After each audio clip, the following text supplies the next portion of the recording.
पहचान ले, जो लड़े दीन के लिए, पुरजा पुरजा कट मरे, कबू न छोड़े खेल। सुप्रभात, मैं श्रद्धा आज आप सभी के समक्ष प्रस्तुत हूँ वीर बाल दिवस के महत्व को बताने के लिए। 26 दिसंबर 1705 ये वो दिन था जब दो छोटे छोटे बच्चों साहिबजादे जोरावर सिंह और साहिबजादे फतेह सिंह को अपना स्वाभिमान न त्यागने तथा एक अत्याचारी के खिलाफ आवाज उठाने के लिए जिंदा ही दीवार में चुनवा दिया गया। दोनों साहिबजादे गुरु गोविंद सिंह के पुत्र थे तथा उनकी आयु मात्र 9 वर्ष एवं 7 वर्ष की थी। इतनी छोटी सी उम्र में भी इतना बड़ा साहस दिखाने तथा मृत्यु से भी न डर कर अपना स्वाभिमान बचाने वाले इन वीर बालकों के सम्मान में ही वीर बाल दिवस हर वर्ष 26 दिसंबर को मनाया जाता है, ताकि हम सभी इन वीर शहीदों के बलिदान को समझ सके तथा इसे प्रेरित हो सके। अब मैं वीर बाल दिवस के इतिहास के बारे में बताने के लिए अपने समूह के पहले सदस्य खुशी को आमंत्रित करती हूँ। धन्यवाद। वाहेगुरु जी का खालसा, वाहेगुरु जी की फतेह। जो बोले सो निहाल, सत श्री अकाल। यदि इतिहास के पन्नों को पलट कर देखें तो यह हर इतिहासकार को पता होना चाहिए कि चमकौर और सरहिंद के युद्ध में जो कुछ हुआ वह भूलने योग्य नहीं था। अतीत इतना भी पुराना नहीं है कि समय के पहियों ने उसकी रेखाओं को धुंधला कर दिया है। स्वर्गीय गुरु गोविंद जी का इतिहास केवल 3 सदी पुराना ही तो है। इसी के साथ 17वीं सदी के इतिहास को आज दोबारा याद करते हुए मैं खुशी प्रजापति आप सभी के समक्ष बताने जा रही हूँ एक ऐसी शख्सियत के बारे में जिन्होंने देश और धर्म के लिए बलिदान करने में जरा भी संकोच नहीं किया। जी हाँ, मैं बात कर रही हूँ स्वर्गीय श्री गुरु गोविंद जी तथा उनके 2 अमर सुपुत्रों कष्टपूर्ण, गौरवशाली और हर देशवासी के अंदर राष्ट्रीयता की भावना भर देने वाली गाथा के साथ। गुरु गोविंद जी का जन्म पूर्व भारत के पटना में हुआ। उनका कार्य क्षेत्र उत्तर पूर्वी भारत में रहा तथा उनकी जीवन यात्रा महाराष्ट्र में जाकर पूरी हुई। गुरु गोविंद जी के प्यारे, उनकी आंखों के तारे, वो भी देश के अलग अलग हिस्सों से। गद्दी से बड़े विचार, विचार से बड़ा राष्ट्र, राष्ट्र प्रथम का यही मंत्र गुरु गोविंद जी का अटल संकल्प था और इसी संकल्प के लिए, बलिदान के लिए उन्होंने अपने पिताजी से भी बात की और जब वे पिता बने तो अपने पुत्रों का बलिदान करने में उन्होंने जरा भी संकोच नहीं किया। उनके अनुसार 4 परत है, क्या हुआ, जीवन कई हजार है। वे कहते हैं कि मेरे 4 बेटे मरे तो क्या हुआ, संगत के कई हजार देशवासी मेरे बेटे समान ही तो हैं। उनकी यह देश प्रथम रखने की भावना हमारे लिए प्रेरणादायक है। यह हमें देश प्रेम के बारे में प्रेरित करती है। उनकी गाथा सुनकर हर भारतीय के अंदर एक जोश भर आता है, जिससे हमें देश के लिए कुछ कर गुजरने का साहस मिलता है। देश के प्रति हमें त्याग करने की भावना मिलती है। उनके जीवन से हमें यह प्रेरणा मिलती है कि जीवन में कैसी भी परिस्थितियां आ जाए, लाख बुरी परिस्थितियां आ जाएं, परंतु कभी हिम्मत नहीं हारनी चाहिए। हमेशा अपने व्यक्तित्व को निखारने का प्रयत्न करते रहना चाहिए। यदि हम हमेशा कुछ नया सीखने की भावना रखते हैं, कुछ नया सीखने की चाह रखते हैं, तो जीवन में सकारात्मकता का संचार बना रहेगा। इसी के साथ मैं अपनी वाणी को विराम देते हुए आंचल को बुलाना चाहूंगी गुरु गोविंद जी द्वारा कुछ दिए गए योगदान के बारे में। चिड़ियन ते मैं बाज तुड़ाऊं, गिद्ध तो मैं शेर बनाऊं। चिड़ियन ते मैं बाज तुड़ाऊं, गिद्ध तो मैं शेर बनाऊं। 1.25 लाख से 1 लड़ाऊं, तबे गुरु गोविंद सिंह नाम बनाऊं। इसी के साथ मैं आज आप सबके समक्ष प्रस्तुत हूँ गुरु गोविंद सिंह के कुछ धार्मिक योगदान के साथ। जहाँ आस है वही अरदास है, कश्मीर में हिंदुओं पर अत्याचार है, गौ गुरु और हिंदुओं का कत्लेआम हो रहा है। नवाबों का फरमान है कि अगर तुम्हारा कोई ऐसा महापुरुष हो जो हमारी तलवार के आगे इस्लाम को नकार देने का साहस रखता हो तो उसे ले आओ। हम कश्मीर के हिंदुओं का धर्म परिवर्तन नहीं करवाएंगे। जिसके बाद गुरु तेग बहादुर औरंगजेब से मिलने जाते हैं और उनकी वहां हत्या कर दी जाती है। उनके पुत्र 9 वर्षीय गुरु गोविंद सिंह सिखों के 10वें एवं अंतिम गुरु बनते हैं। अपने अनुयायियों के साथ मिलकर वह खालसा पंथ का गठन करते हैं। गुरु गोविंद सिंह सिख धर्म में अपने महत्वपूर्ण योगदान के लिए जाने जाते हैं, जिसमें बालों को ढकने के लिए पगड़ी भी शामिल है। उन्होंने खालसा या 5 ककार के सिद्धांत का भी स्थापना की, जिसका अर्थ है केश, कंघा, कड़ा, कृपाल, कचेरा। ये आस्था के 5 प्रतीक हैं। उन्हें खालसा को हमेशा धारण करना चाहिए। सर गुरप्रीत सिंह अपनी किताब the story of the six में लिखते हैं, गुरु ने दमदमा साहब में तैयार किए गुरु ग्रंथ साहब को खोलने के लिए कहा। उन्होंने उनके सामने अपना सिर झुकाया और 5 पैसे एक नारियल प्रसाद के तौर पर रखे। उन्होंने 4 बार गुरु ग्रंथ साहब का चक्कर लगाया और फिर उनके सामने अपना सिर जमीन पर झुका दिया। वहीं पर उन्होंने घोषणा की, आज्ञा भई अकाल की तभी चलाया पर, आज्ञा भई अकाल की तभी चलाया पर, सब सीखन को हुक्म है गुरु मान्यो ग्रंथ। अपनी वाणी को विराम देते हुए मैं अपने मित्र रूपी को एक कविता के साथ बुलाना चाहती हूँ। नमस्कार, मैं रूपी यादव आप सभी के समक्ष प्रस्तुत हूँ गुरु गोविंद सिंह जी की गौरवमयी गाथा के साथ, जो कि सिखों के 10वें गुरु थे। इसके साथ साथ वह एक महान योद्धा, कवि, भक्त और आध्यात्मिक नेता थे। इन्होंने अपना पूरा जीवन लोगों की सेवा और सच्चाई की राह पर चलते हुए ही गुजार दिया। इनका उदाहरण और शिक्षाएं आज भी लोगों को प्रेरित करती हैं। तो चलिए कविता का आरंभ करते हैं, जो इनके साहस, बलिदान और जीवन को व्यक्त करती है। महापुत्र वे, महापिता वे, राष्ट्रभक्त समदर्शी थे, पंथ कालिका के निर्माता, अनुपम संत सिपाही थे, अनुपम संत सिपाही थे। मुगलों संग युद्ध में जो न्याय सत्य ना खोते थे, जिनकी स्वर्ण नोक की तीरे खाकर दुश्मन तरसे थे, खाकर दुश्मन तरते थे। संत वही है वही योद्धा, गृहस्थ हुए सन्यासी भी, महाकवि वे 10 ग्रंथ के, पूर्ण किए गुरु ग्रंथ भी, पूर्ण किए गुरु ग्रंथ भी। ज्ञान भक्ति वैराग्य समर्पण, देश भक्ति में निज कार्पण, हर हाल में धर्म बचाए, कहाँ किसी से हारे थे, कहाँ किसी से हारे थे। धर्म की खातिर खोए पिता को, माँ ने भी बलिदान दिया, पुत्रों को भी खोकर जिसने धर्म को ही सम्मान दिया, धर्म को ही सम्मान दिया।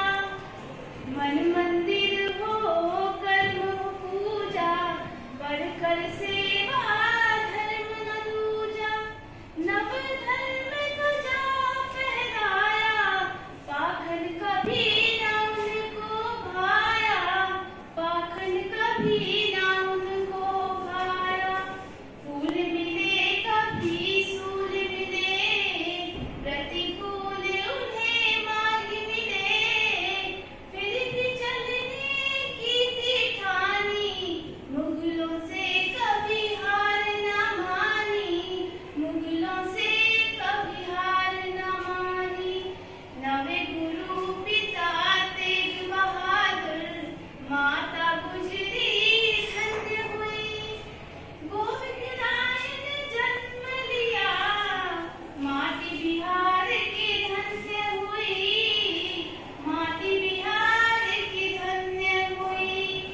90 वर्ष में गुरुपद पाकर, 10म गुरु निहाल हुए, तन मन देकर देश धर्म की रक्षा में वे बहाल हुए, रक्षा में वे बहाल हुए। धन्यवाद। बाल दिवस कब मनाया जाता है? 14 नवंबर। क्यों? क्योंकि चाचा नेहरू का जन्मदिन है और चाचा को बच्चों से बड़ा प्रेम है। अरे बाल दिवस की तारीख तो वो होनी चाहिए जिस दिन भारत माता के किसी बच्चे का बलिदान जुड़ा हो, त्याग जुड़ा हो, देश प्रेम जुड़ा हो, जो नौनिहालों में भारत भक्ति की चिंगारी फूकते हैं। मैं बताती हूँ बाल दिवस की तारीख क्या होनी चाहिए। 26 दिसंबर।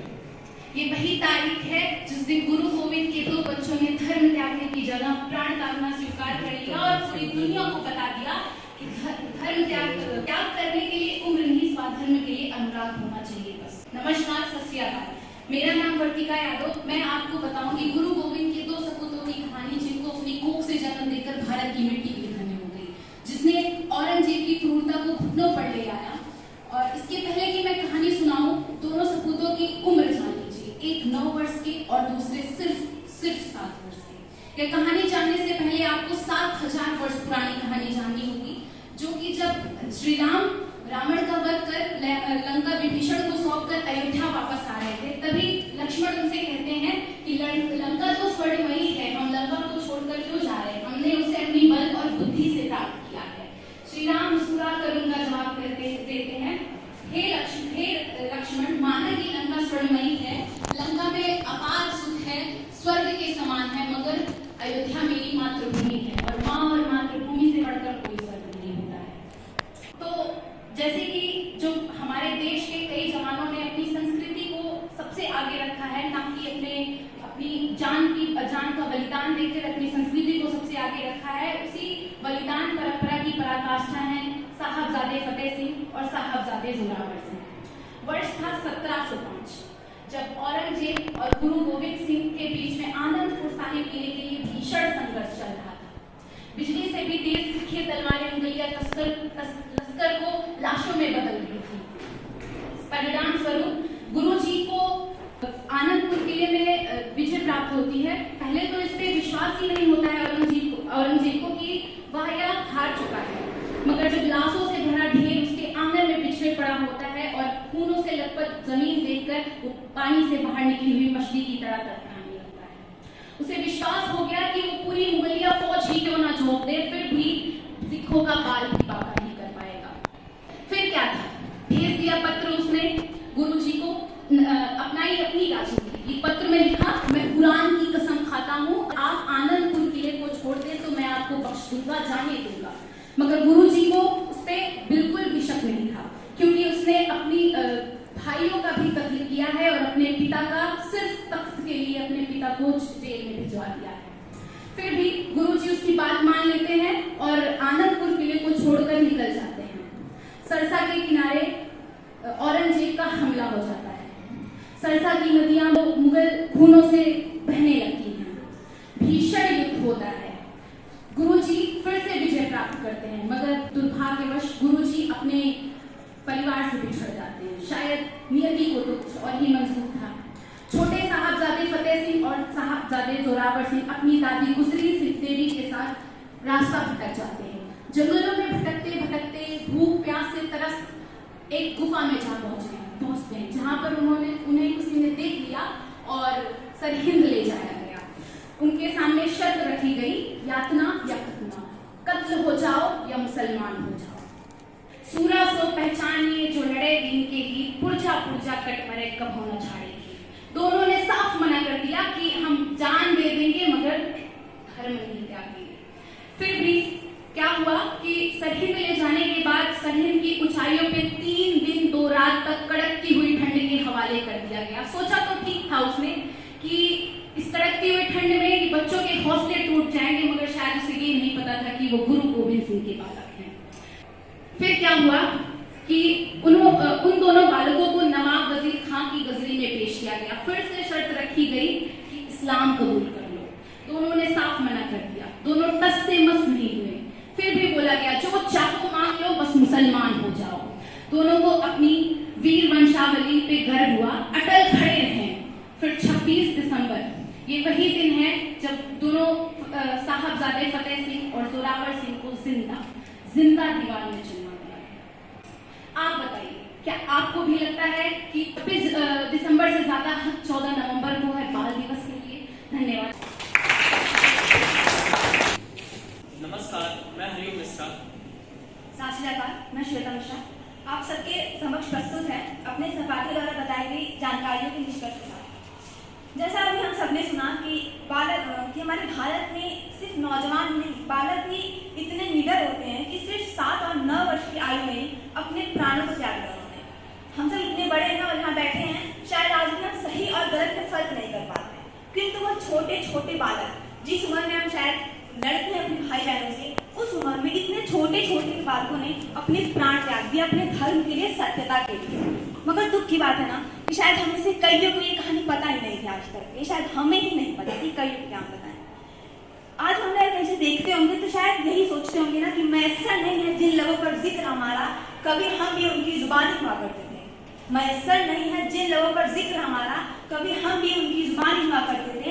हाँ, अब हम एक किरदार है, मगर कभी हम भी एक कहानी हुआ करते थे। हम इस स्मरणीय घटना को भूलते जा रहे हैं, किंतु हमारे माननीय प्रधानमंत्री श्री नरेंद्र मोदी जी ने इन बलिदानों को याद करते हुए 26 दिसंबर को वीर बाल दिवस के रूप में भारत माता के उन वीर सपूतों के नाम कर दिया, जिससे हर बच्चे तक ये संदेश पहुंचे कि धर्म एवं सत्यता के लिए यह बलिदान भी जाया नहीं जाता है। इन्हीं के साथ आखिरी में मैं 2 पंक्तियां कहना चाहता हूँ कि सिरसा पर दिया बलिदान हम यूं ही नहीं गवाएंगे, इतना पुराना इतिहास नहीं कि हम इसे भूल जाएंगे, और जो भूल गए ना हम उन्हें याद करवाएंगे। अब हम हर 26 दिसंबर को वीर बाल दिवस मनाएंगे। इसी के साथ हम अपने शब्दों को विराम देना चाहते हैं। धन्यवाद।